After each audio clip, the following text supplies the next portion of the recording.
Lege squalleplein en klaslokaal. De leerlingen moesten al thuis blijven, maar nu binnen de eindexamens ik van de baan. Bij Squalmierskip Ulbe van Houten in Sint-Anne staan ze achter de kar van de minister. Ik vind het een wijze beslissing. We willen een protte opscore rondom alle squalen. Squalen rollen nu maar naar hinnen, sommigen namen eigen besluiten. Ik denk dat het een wijze beslissing is, nou trotte herrie en zeggen van het centraal examen doen we net.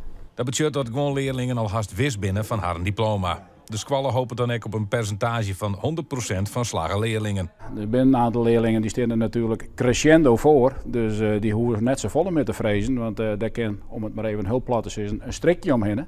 En die ben bijna op een oortje na al slagen. Het mooiste zou wezen in het, ik zou haast zeggen, in de historie van de laatste jaren, dat we alle leerlingen weer slagje laten.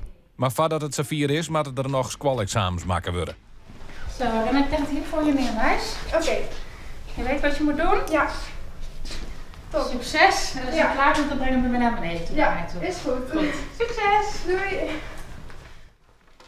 Nou zit je alleen in een lokaal de toetsen te maken. Het is wel heel apart inderdaad dat het nou anders is en niet een echt examen wordt. Het neemt wel heel veel stress van je dat je nou eigenlijk zal een soort van slaag pinnen. Oren twijfel je er net aan en hing je de vlagen al uit. Al moet een examenfeest nog even op zich wachtje litten. Dat kan helaas net, nee. Nee, we kregen gisteren op de persconferentie dat net meer mooi.